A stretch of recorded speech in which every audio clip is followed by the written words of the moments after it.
Wait. Oh wow, was I muted this whole time? Man, this mic is crazy. All right, we're gonna start again. Ladies and gentlemen, boys and girls, idealists and visionaries. I'm your boy Damn. Ideal Tone, and I'm here to make it known that we are live with another episode of Binge or Cringe. Sorry for that. My mic has been acting fritzy. Might have to tune it a little bit. But yeah, we're here to talk about anime, animation, as always. For the podcast, Bender Cringe, anything that comes from anime or animation or that extends from it. So, we're here to geek out, have a good time, grow the channel, and grow our community that we like to talk to. Yeah. So, but yeah, right now there are other people that will be joining us, but until they get here, right now it's just me, your boy Ideal Tone, and I'm always glad to make that known. And the one, the only, my boy Nullified Saint. Where my wings at? Yeah, what's up, Brody? I had my wings last night, actually. So I mean, I'll take some more. What kind of wings, man? It was buffalo, lemon pepper. I was about to say you better say lemon pepper because I'm about to say you. It was homemade. It was homemade. I'm about to say you ain't got no lemon pepper up in there. I don't know what you're doing, Brody. Like lemon pepper steppers. Lemon with a lemon pepper steppers. Lemon pepper steppers. But bro, today we're here to talk about Afro Samurai. The reason why we're doing Afro Samurai, obviously, for the biggest reason of all, it is Black History Month. And from what I've been told, it is the 100th Black History Month. So 100, damn. Yeah. So we Not are. gonna lie, Tone. Y'all been around. We've been around for a while. 100 years. Facts. Yeah. Glad I've been around that long. So yeah, man. So we're here to talk about the anime Afro Samurai, a classic anime from the late 80s, early 90s area, if I'm not mistaken. But you know what? Let's not do no guessing game. Let's really pull it up. Actually, let's pull up the statistics. You feel me? Statistics. Let's pull up the statistics. Not gonna lie, I didn't suspect it to be 5 episodes, and it was pretty cool. Yeah, it's not a long show. It's not, but it hits different. You know what I mean? Oh yeah.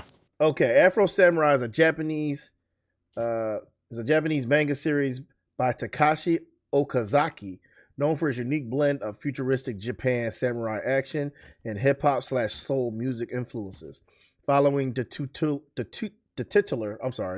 character's quest for revenge after his father, the number 1 headband wearer, is killed by the number 2 Justice. The story centers on the Afro's bloody path to become number 2 to challenge the Justice number 1 headband, a legendary item that grants godlike power, with the series adapted into a popular anime later on. So, see, in all honesty, I didn't know. I thought they were just saying that they were guys because they were, number 1. After I saw the 5th episode, I was just like, what is this dude? Like, what is he?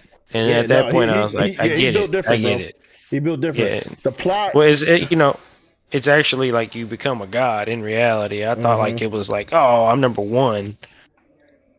Like, I'm the best. I'm a god. Like, bragging rights and shit. Yeah, bro.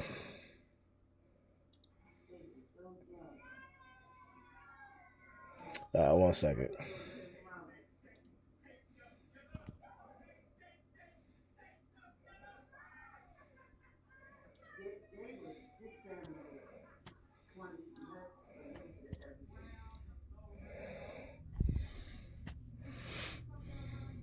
But yeah, bro. So that's basically the premise of Afro Samurai. Dude's out for blood, bro. He's out for blood. You really don't assume. I mean, you sit there and think, oh, people say, oh yeah, he's killing, he's killing to get number 1. He ain't playing. I mean, I thought I was gonna see not that many fights because I saw 5 episodes, but nah, there was a lot of fights in between those 5 episodes. Bro, here's the thing: as soon as you earn the number 2 headband, because you got to earn it through battles. As soon as you earn that thing, everybody gunning for it. Why? Because everybody wants to. Because if you have the number 2 headband, that's the only way you get to challenge number 1. Yeah, I was about to say, when you get the number 2, it's the only way you can become number 1, my guy. Exactly. What's up, boys? What's up? Yep. That's the If you're legendary not Risky first, you're Sama, last. ladies and gentlemen. The legendary Risky Sama, ladies and gentlemen. Hey, bro, sorry I'm late. We had to do a quick stop. I'm still in South Carolina. Nah, you good, bro. You good. Glad you can make it. South Carolina. Yeah, so Afro Samurai, bro. Like Noah said, there's not many episodes. It's 5 episodes. But the 5 episodes draw you in from episode 1, bro. Episode 1. It's nitty and gritty. He's probably one of the coldest samurais in anime. Dude, dead ass. What the first episode when that man was like cutting bullets? That I was like, okay, this is gonna be gas. Like, what's gonna happen? Yeah, man. And yo, first of all, if I could just take a moment, the fit fire though, low key. His fit fire. Oh yeah. Look, I ain't gonna lie, but you know what the coolest thing he did, right? Remember when he walked into the bar? He was like, glass of lemonade. He pulled out the straw. I was like, yo, look at the straw. He got the look. Yo, the straw was crazy cool. I ain't gonna hold you. The straw was crazy cool.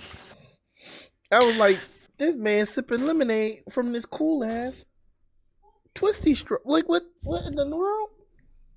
I was dumbfounded. Everybody knows that nowadays, I think we could use the phrase that man was aura farming with that straw.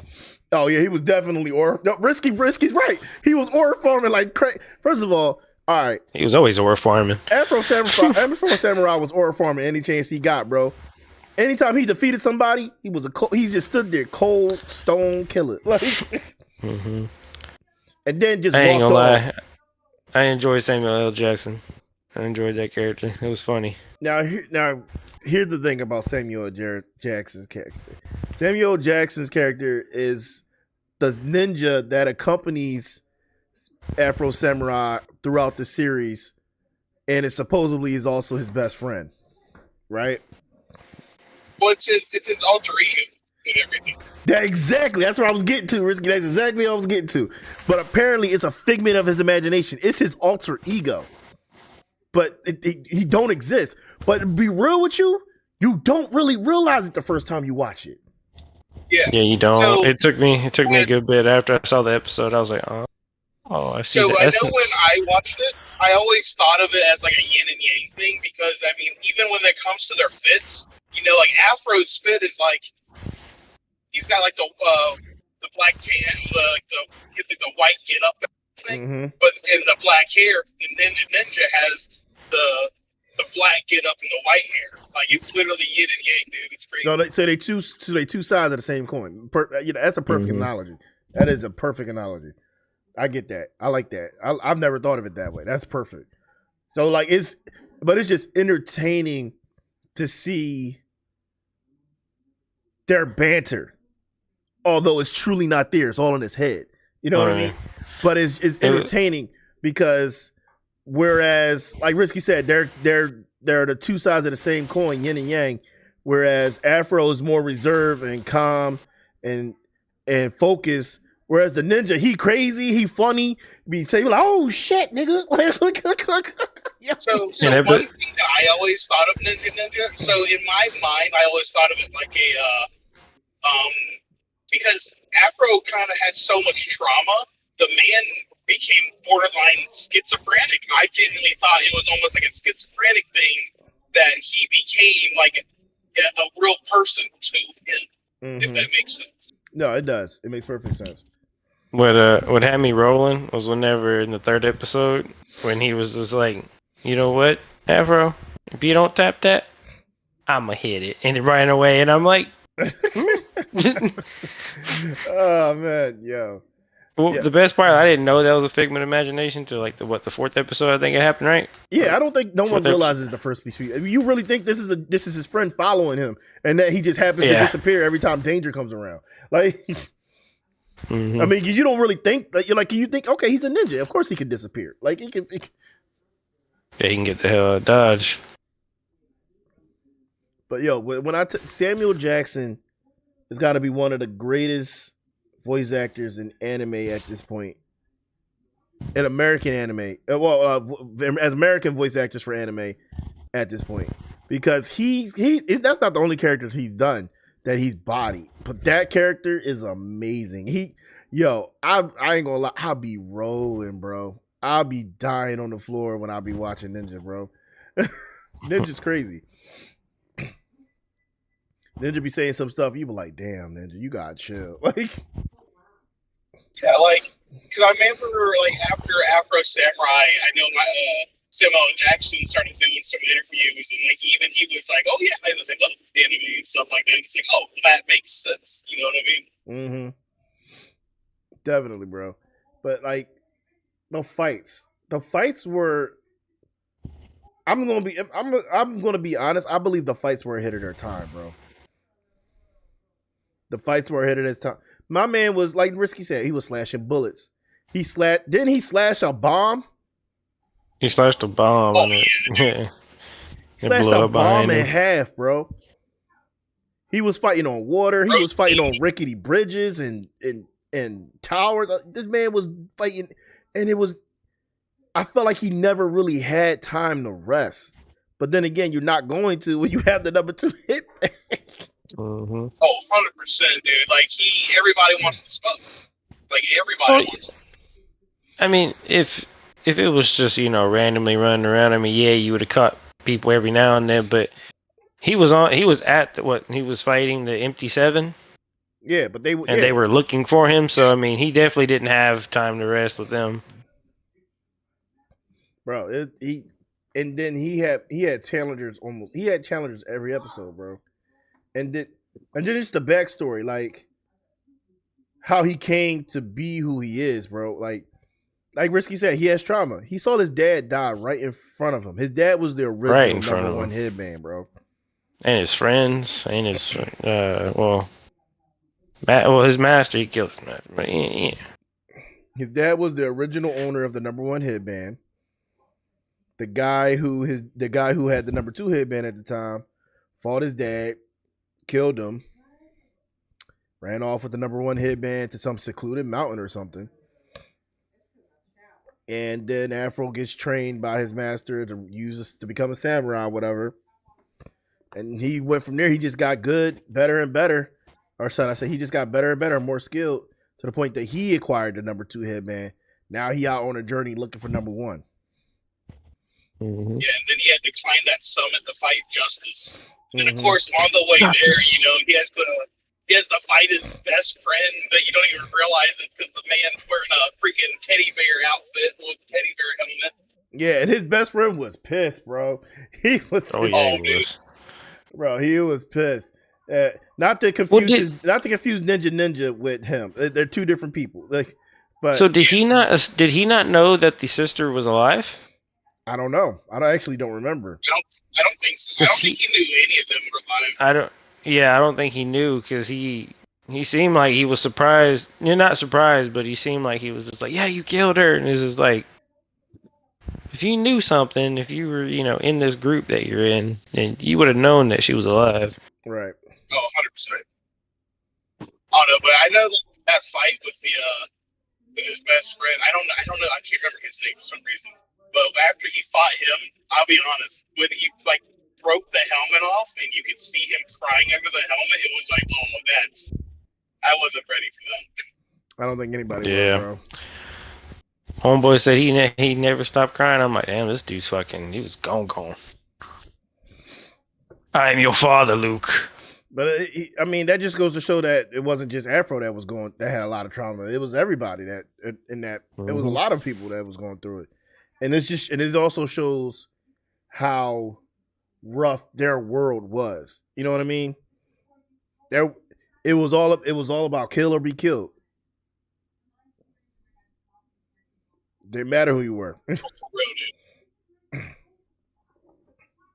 So, but yeah, man, and then I really like how they depicted the series. Like the art was phenomenal, bro. The artwork was just beautiful, especially how it'll shift from being colorful and vibrant to being gray, black and white. I mean, excuse me. the first time I had watched it, the only anime that came to mind when I was watching it was Samurai Champloo. Like to me, it gave off the same kind of swordplay, but then it was also giving you those hip hop vibes throughout the battles and stuff. It's like, okay, like this. Exactly. Actually, what's the time frame? What came out first, that or Samurai Champloo? Let me see. Samurai Champloo. Should have been that. Yeah.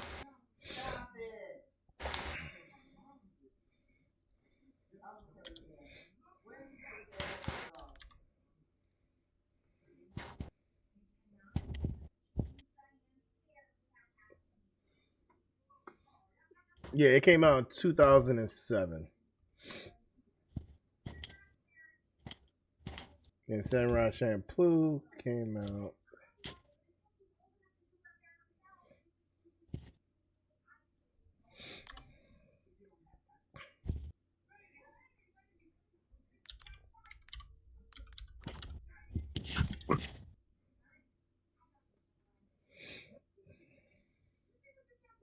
Yep, Samurai Champloo definitely came out first. Cool. What was that, like that 2002 from there? 2004, my bad. So it came out 3 years before it. Yeah. Yeah, so I take back what I said earlier. I think Afro Samurai definitely, it was a manga earlier on in like the 90s, but then the actual anime aired in the 2000s, I believe. Or at least in America. Yeah, I'll be honest, I did a little bit of like background just to kind of help myself refresh. I think it said like it was part of like in a magazine or something. Oh, really? First, which was pretty neat. Yeah. That's what's up. Yeah, it was like in a magazine before it was serialized, which was pretty neat. It was in cereal boxes? No, it was. Yo, shut up, dog. Yeah, it was on the back of the cereal box. I had to get it. It was on the back. It was the back on the cereal box. You had to play the crossword puzzle in order to get the prize. Yeah. But yeah, man. No, so like, what else do you guys like about Afro Samurai, bro? Man, it's the nitty gritty. I enjoyed the fights quite a bit. Mm-hmm. I like how raw it is. You know what I mean? Oh yeah, it definitely was. It's raw. I love that. I love how like they don't really hold back in it. After watching a couple series, I feel like it was probably the most raw I've seen. And I mean, Goblin Slayer was a little raw for me. I think nothing else really can compare to a point. So for being an earlier, so around 2007ish, like when it came out, was kind of when I really started diving into anime. Mm-hmm. And for an anime to start out, like at least where I had started, like I'm watching Dragon Ball Z, Gundam, that kind of stuff. Right. So for me to turn on something and all of a sudden there's blood, people getting cut in half, that's like, holy cow, what is happening right now? I think that's what really brought me in, just the violence. Test, which is so stupid, but hey, it's fun. Yeah, bro. I really enjoy how they brought it to life. You know what I mean? Like the grunginess, the raw, the real, the how it really depicted what could have been happening in that era during this time period of swords and weaponry and martial art. You know what I mean? It was beautifully done. Not to mention they also kind of futuristic and modernized it a little bit by showing like the period where Japan was slowly changing with the English and the Dutch and all of them coming over and trying to do trade and what you know what I mean, and introducing weapons of like guns and everything. It's just stuff like that. It's really cool. That's just it. Like it started out with all like. It's like all this gunplay, and you were right, like the guns, the swordplay, and the gun stuff, and then all of a sudden, like they were shooting lasers out of their mouths and stuff. It's like, okay, what's happening? What up, fools? Sorry, what's up, Cobalt? Yeah, I love the blend of an ancient culture mixed with futuristic science. I love that. The fight with the Afro droid, that I was like, damn. I was like, it definitely went technology way right then, like fucking beams and fucking. Here. Yeah, man. And he just too clean, bro. He came, for the most part, he came out of every battle unscathed. Like, let's be real. My man's superhuman. Like, I mean, he didn't go unscathed, but I said he almost. definitely- I said almost. almost, I didn't say every. almost. I got you. Almost. Yeah, I just wanted to make sure I clarified that. I didn't, not everyone, because he definitely got roughed up. He definitely did. Well, even I thought it was pretty crazy towards the end when he was fighting Justice. You know, he finally just gave in to Ninja because Ninja the entire time was pretty much his inner monologue of what he didn't want to say, like, oh shit, what's gonna happen? Oh shit, what's gonna happen? And then he just said, you know what? Fuck it, what happened? And that's when he really starts fucking Justice up. True that. He like we talked about earlier, his relationship with his inner self, being ninja is perfectly well balanced. I love that. And like you said, it comes, and like Risky, you said, it comes from him being traumatized as a kid while he has a split person, while he has that other personality within him that he speaks to, and it's a coping mechanism so he doesn't feel lonely. You know what I mean? But you don't realize that until you really dive in and like, oh wait a minute, this dude ain't real. Like, Well, it also provides a literary sense of devil's advocate, which that he can play off of. You know, we're all thinking what he's thinking, but then there's the higher self. So it does have a lot of philosophical underpinning to it that makes it a good narrative ploy. Yeah, but bottom line though is, we could dive into that whole aspect all night, and I'm good with it. Bottom line is though, Ninja funny as hell. Ninja funny, Very funny, hell, bro. Yeah, Ninja crazy. I ain't gonna, like, Samuel L. Jackson did way too good playing Ninja, and you could tell he had fun doing it, bro. Yeah, I think everyone that worked on it did. It's like an anime that pretty much revolves around sadness and depression. Ninja always put that smile on your face going, okay, that's funny. That's funny something. But I mean, besides that, like we talked about how he saw his father cut down in front of him. He saw his sensei get cut down in front of him. He instead of harping on that trauma, he used it as power and fuel to become number 2 in order so he can regain and get revenge on number 1, who was number 2 at the time when they killed his dad. And you just see how the progression of his story is very well paced for only 5 episodes. Like I feel like sometimes we don't get that in anime nowadays anymore. You know what I mean? If you know how many, like some, and then some, you know, like they knew, okay, we only got 5 episodes. How are we going to tell this story and pace it well to keep everybody's interest? They did it flawlessly. Forces them to cut out the fluff, you know? They get straight to the point. Each story has its lesson and its bridge to the next level, you know? And so he's climbing that mountain on each episode. There's no episode where we're getting a lot of just fluff. See, the thing is though, you know, it was good enough to have some fluff. It would have been okay to have some fluff. I get that, though, but that's because you didn't want it to end. That's all that was. They didn't have the time for that. They had 5 episodes. Like Fully Cooley is the same thing, only 6 episodes. Yeah, 6 episodes. Sure, it seems like there's a little bit of fluff in there, or it could use a little bit of fluff, but really it's getting to the point. You've got a lot of narrative in each one that are driving the story along. So you don't have time to really to relax. I mean, I saw that it was 5 episodes, and it was the fact that I saw in the 4th one, like he was already fighting the Number Brothers, and I'm just like, what? I was like, this. I get it, you know, it to that point soon, but I was like, damn, I thought it'd be at least like in the 5th episode, maybe. Nah, they cut the fluff out. They were trying to get to the nitty gritty, which they did every episode. Right. They got to the nitty gritty every episode, man.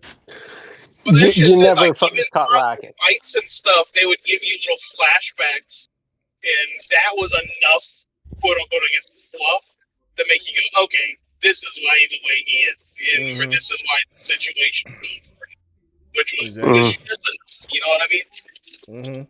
Yeah, enough narrative within the fight to actually deliver the lesson or message that or preparation that he had already gone through. All right, I do got a little game for you guys regarding this series, though. Y'all ready? Let me pull up the list real quick.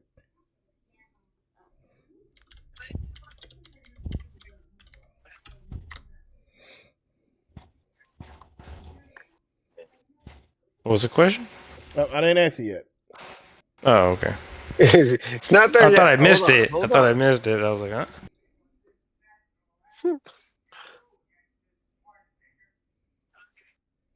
All right.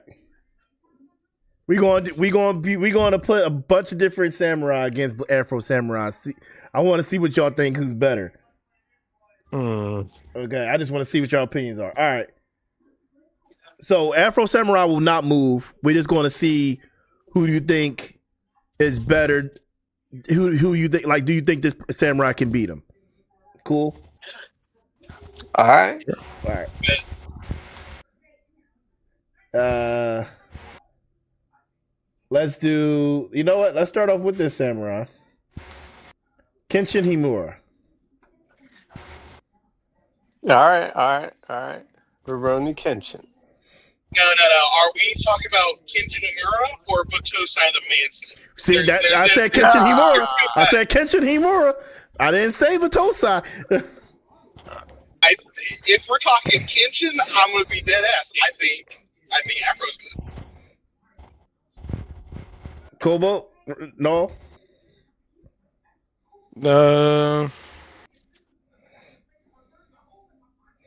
Afro. Okay. I also would side with Afro on this one. Okay. And I have good reason though. All right. I mean, that's cool. Like that. All right. Check it out. But we don't. I didn't ask for a description. I'm just. We got other people to compare. Right. We got other people to compare. All right. Next. What's his name? Hajime Saito. Hajime Saito. What? Who's he from?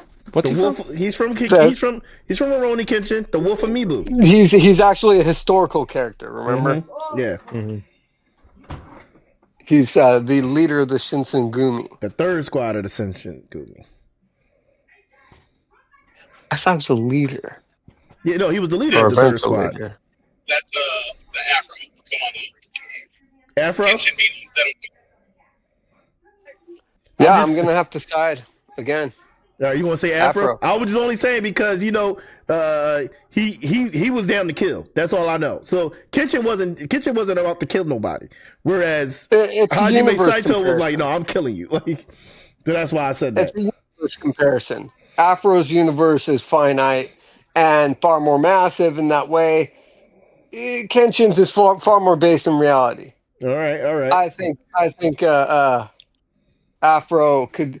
Number one, number two would already place them above everything else within the world they're in at all times. So no matter where they go within any world, they'd be number one and number twos.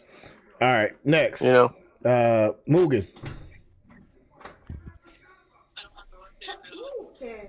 Mugen. Samurai Champloo. Mugen from Samurai Champloo.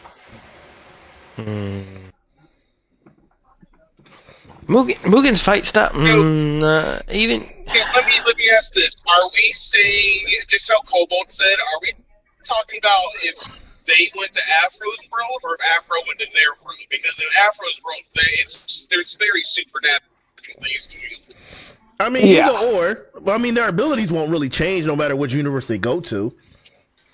Yeah, but their ability I get you. It's the transcendence qualities that exist within Afro Samurai set the bar so high that if you're comparing him to like Samurai Champloo, Rurouni Kenshin, or any other anime that has a grounded existence in reality that doesn't go to that supernatural realm, it limits how high they can go. All right, well then let's just talk about tenacity and just basic sword skills. I would actually go to Mugen then. Mugen? I really do. I like Mugen. Just because his fight style. Okay, so Afro loses out to Mugen. All right. What about? You know what? This is a good one to compare him to. Samurai Jack. I gotta look here. I fuck with Samurai Jack. I'm gonna go with Samurai Jack. I'll be honest. I fuck with Samurai Jack, but I think Afro got that one. I think Afro 100% got that one. Wait, you think Afro can defeat Haku? If he had the sword, yeah. Like, yeah, that's true. I think, you ain't wrong about that one. I don't think there would have been. I don't think we would have gotten that movie of Samurai Jack. Let's be real. I'm gonna be real. If don't get me wrong, not to say I love Samurai Jack, but if Afro had the sword and was fighting Aku, he never would have sent him to the future. I'm just saying, he would have killed him. Because let's be real, Samurai was like, any last words, Aku? No, Samurai Jack, Afro wouldn't have gave him many chances to have any last words. He would have been dead. I'm gonna have to say Afro on that one for sure. I'm on Afro as well. Love Samurai Jack though. He's a close second for me. I ain't gonna hold you. Samurai Jack is a monster. All right, but yeah, that was the little game I had for that. I just wanted to see what y'all thought. It's definitely other samurai, but like I was trying to go for like the top ones that we know from anime, you know. Okay. Let me see. Yeah, I mean, there's other ones here. Like, all right, the guy from Dororo versus Afro. That would be a fun match. Dororo, yeah. Mihawk versus Afro. Mihawk versus Afro. Yeah. No, I think Mihawk got it. Mihawk. Again, Mihawk. Even Zoro, if dead ass, I think even Zoro would have him in that point. No, that's not fair. At the point that the anime is let me explain something to you. Risky, you cheated. This is Black History Month. Don't you bring Zoro up in here. Don't you bring Zoro up in here. You know why. Why. What's funny? Look, you know damn well Zoro's invited to the cookout. Wait, what? He talks about being invited to the Black Cookout, but he invites Mihawk. Who invites Mihawk? I said you know You didn't damn say well Mihawk wasn't Zoro's allowed. Here's the thing. Zoro wasn't allowed. Here's the thing. Zoro gets superhuman power and strength. And let's be real. Every time Zoro levels up against a fellow swordsman, what color is their skin? Answer the question. What color is their skin? Look here. I got one for you. I plead the fifth. I got a good matchup for you right here. All right, what's up, Risky? Killer Bee versus Afro Samurai. Ooh. Yeah. Killer Bee got it. I'm sorry, bro. Killer Bee got it. Killer Bee. Killer Bee got it, hands down. That's what I'm thinking. Killer Bee. That man held a blade under his kneecap. Bro, it's not even that, bro. That's not even that. Killer Bee would have killed Sasuke if it wasn't for his friends. Oh, if it wasn't for Sasuke's team, Killer Bee would have killed him. In a fast and a hurry, yep. And that's without transforming into the Eight Tails. Sasuke was not good enough to handle Killer Bee, bro.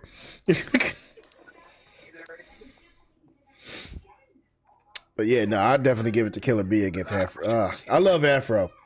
But wow, Killer Bee got it. I'm sorry.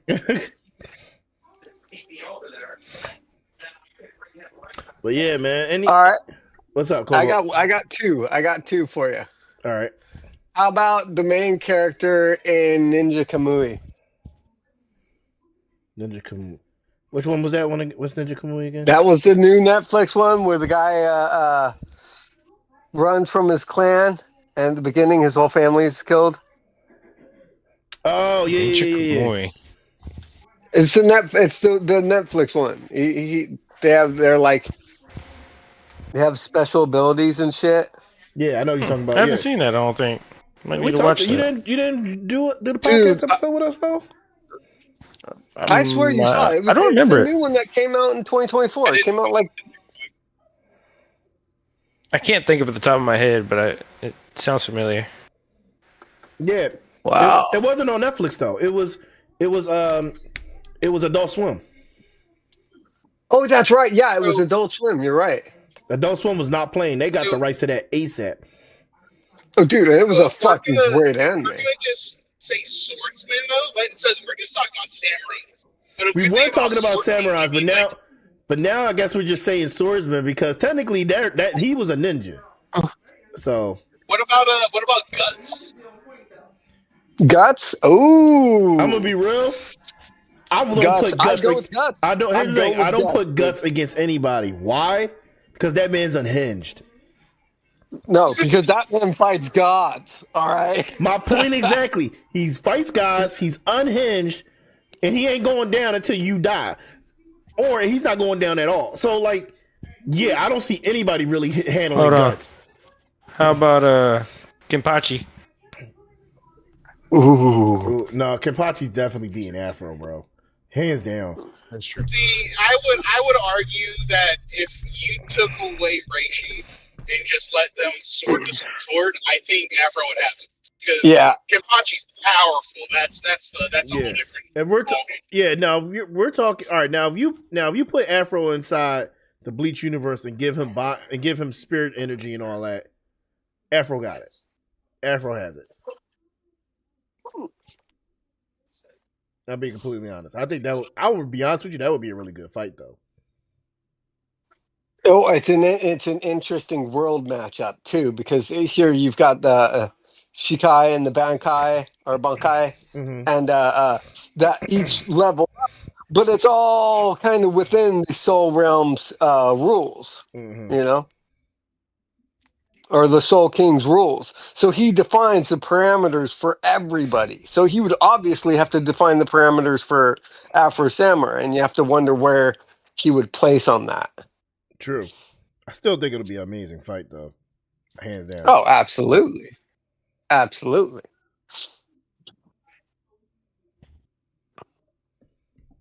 What about Afro versus Kirito? Versus who? Kirito. Oh, Sword Art. From Sword Art? Wield. Afro got it. I'm sorry. Yeah, I'm with Afro on that one. Afro got it. For sure. Yeah, What okay, is this regular Sword Art or is it Alization? Don't matter. Afro got it. Didn't matter. Doesn't matter. You sure? All right. I'm positive, bro. Don't get me wrong. Kirito's strong and everything, but like he's not a real he's a real swordsman, but then he's not a real swordsman. You know what I mean? It's the game has set parameters to help him be as powerful as he is. Which is what it's there for. That's what it's there for. Mm-hmm. But if you let's say you take somebody who already has skills outside of it and put him, like for example, his sister, swordplay against when he go like in the virtual world, swordplay against his sister, and she's serious, she kind of got him because she's really trained in the way of the sword outside the game. If it's just strictly swordplay, like she kind of got him. All right. How about Vampire Hunter D? I don't know. I don't know. I think Afro. Afro against Vampire Hunter D? All right. Oh, yeah, dude. Yeah, I'll probably pick Afro. Okay. But yeah, boys. I mean, I feel like one more, bro. One more? Okay. Afro versus Trunks. Afro. Ooh. Afro. Hold on. One more. Yeah. More. Yeah. Hold Afro on. Trunks ain't a swordsman. He's a Super Saiyan with a sword. No Hold real on. sword. No, he's a swordman too. But hold on. Let me ask you this: Trunks is a teenager or Trunks is an adult? Don't matter. What's the warthog? What's his name? Fucking from Demon Slayer. What's the fucking warthog guy? No, Afro got him too. I'm sorry. If you had said a Hashira, like one of the Hashiras, I might have given it to you. Yeah. That's I would have true, gone with any true. Hashira. Or but like no. the first upper moon. Oh, dude, that would be crazy. Oh no, the Crazy. first upper moon. That would be crazy. No, if we talk about the first upper moon, bro. Nah, bro. He got Afro. I'm sorry, bro. He got him. He got him. Yeah, that man's gonna have that headband. That's all I'm saying. Yo, he got He him. took bro. on what 3 Hashira at a time? 3? Nah, more 2? than that. It was like 4. 4? Yeah. Hmm. It's like 4 of them. He took on 4 Hashiras at once. Don't be like, Yeah. All right. Good stuff though, boys. So bottom line, Afro Samurai is a must watch, bro. It has, for the 5 episodes that it has, it's something that it's something that you can't miss. And it has a lot more to it than you would think it would just for 5 episodes. So don't underestimate it, man. It's peak. It is absolute peak. That's 100% binge by anyone who's ever seen it. Mm-hmm.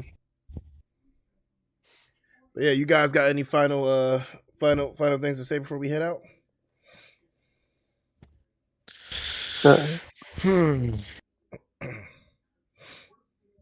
You know me, I wish there would have been more episodes, but Afro Samurai was peak